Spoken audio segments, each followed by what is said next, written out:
sözlə anası meşə ilə gedirdilər. Birdən ayının nəriltisini eşitdilər.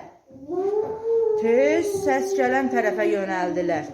Gördülər ki, ayı tülkünün boğazından yapışıb bağırır.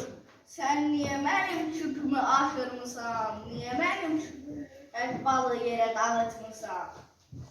Var bir mən küpü görməmişəm, mən bunları aşırmamışam. Ayı, əl saxla, mənim balamın sənin sözü var. Mən küpün içinə baxmaq istəyəndə əlim dəydi, su qaçdı. İstəyirsən sənin üçün bal toplayım. Sən bir bunun boyuna bax, mənim üçün bal toplamaq istəyir. Amma yaxşı ki, boynuma aldı. Mən bu tülkünün boğazını üzəcəkdim. Nə zaman istəyirsən mağarama gəl, səni bala qonaq edərəm. Ayı hardan biləydi ki, sincablar bal yemir?